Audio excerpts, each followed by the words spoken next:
What's going on, guys, and welcome back to another video. Today I want to talk to everyone about something. I've been posting content based around WoW Classic and specifically Season of Discovery and Classic Fresh, the Anniversary Realms, for a little bit over a year now. We've grown a little bit of a following and we have a good sense of how the community feels. Now, I have been getting tons of comments over the past, I would say, 4 to 5 months. And these comments are all following the same trajectory, the same theme. And I felt like it was time for me to make this video and hope that the Classic WoW dev team sees it and can maybe respond or try and let us know why things are a certain way, right? Season of Discovery for me has been an absolute blast. I took one phase off. That was the AQ phase. I came back before the Nax phase, and I've been enjoying it. I think this is actually, in my opinion, the best phase in Season of Discovery since Phase 2, since we were all the way back in Gnomeregan, which I enjoyed that phase a lot as well. This is definitely the best phase since then. I think it's a lot of fun. You know, I'm raid logging Nax now on a couple of alts. It's easy to gear your characters once you are 60 and have some gear to be jumping into raids. It's just a lot of fun, and I think it's in a great spot right now. And there's this big issue that I see where the whole Phase 3 debacle that happened kind of put a bad taste in a lot of players' mouths that may have quit back then. And I think it's kind of hurting the game. I think that more people would enjoy this if they just jumped back in and tried it, but that Phase 3 stigma, I guess, put a bad taste in their mouth and they want nothing to do with it. But the common trend I see across all of the comments on all of my Season of Discovery videos is, why would I come back now if it's ending soon?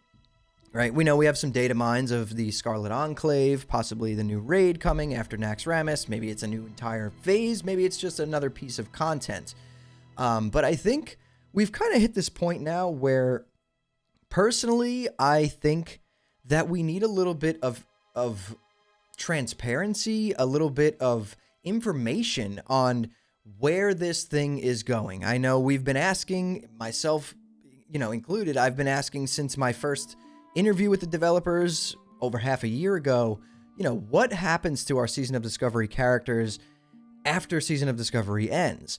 When is Season of Discovery ending? What are the plans? Is the Scarlet Enclave raid real? And if it is that the last phase of Season of Discovery? There's a lot of people over the last 2 months specifically commenting on my videos like, I would come back and play, but if it's going to be ending soon, I see no point. I don't, I'm telling you, if you look at my videos, look at the comments of every Season of Discovery video I put out, it is like hundreds of comments of people saying that Season of Discovery is over, Season of Discovery is at its end, why would I come back if it's ending? Like, we need some clarification on this at this point, because I think a lot more people would be playing if we knew, let's say, Season of Discovery was going on for another year, and maybe there was going to be more content after the Scarlet Enclave. Or even just letting people know at this point what is happening to your characters at the end of Season of Discovery, right? This is an MMO at its core. Yes, Season of Discovery is a more endgame focused version of Classic WoW. It doesn't take, days and days and days of playtime to hit cap level and start enjoying the game, but it's still a time investment and a commitment for a lot of people.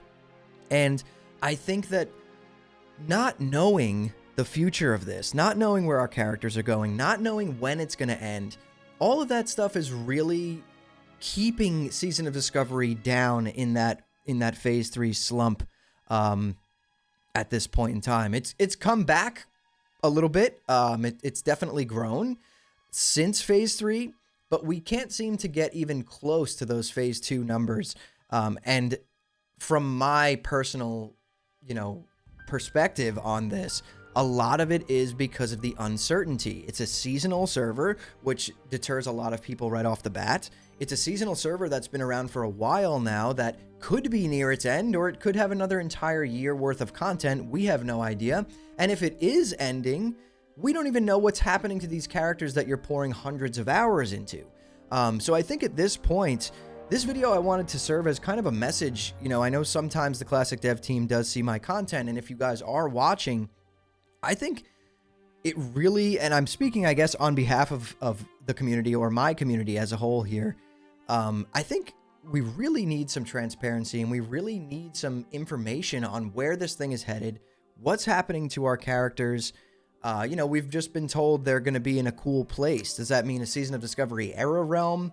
That'll be cool, I guess. But what happens to that realm when, like, the new season starts or whatever? Though, you know, these characters will be kind of going to waste. Are you going to, like, now that we have Classic Anniversary, the Fresh Realms, are you going to allow us to, you know, transfer these SOD characters into TBC Classic, you know, and kind of just get rid of our runes and overpowered gear and give us like a regular boosted set of gear?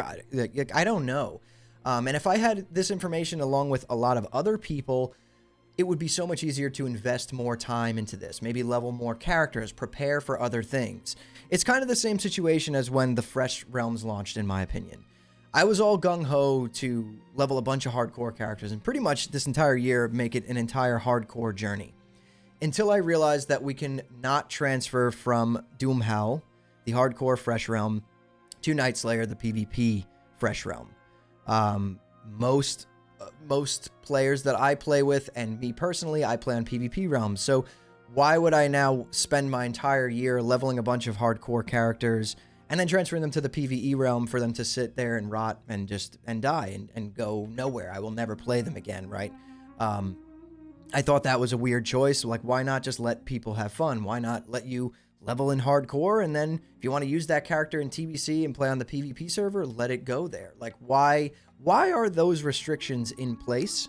You know, I would argue that leveling in hardcore is way harder than leveling on a PvP server, so it's not, you know, it's not like an easy workaround to get a 60 on the PvP server. I think it's more of an accomplishment getting to 60 without dying once with over 100 hours playtime than it is to get to 60 on the PvP server getting ganked a couple of times, right? Either way, we're getting sidetracked here. I think it's time. We need some guidance here. We need some information. We need some clarification on things. I think Season of Discovery is in a really good spot, and I think this is the one thing holding it back from kind of having a small explosion again, right? A lot of people are interested right now, especially if a new raid is coming. I think we need information. We need to know if the Scarlet Enclave raid is real, if it is coming. If it is coming, is it the end of Season of Discovery? Is there more content? And what is happening to these characters at the end? What are you going to allow us to do with them before people jump in and invest, you know, 100+ hours into a character at this point in time at the end of a season, which I don't know if it's the end. It could be, could not be. But it's a massive question that everyone is asking, and I don't see a reason at this point why we can't just kind of have an answer to this. So yeah, this was my message to the Classic Dev team. You guys have done a fantastic job with Phase 7 and Season of Discovery as a whole. There's been some hiccups, ups and downs, but you guys really have killed it. And if you see this video, yeah, just take this into consideration. Thank you all so much for watching and listening in. I'll see you all in the next one.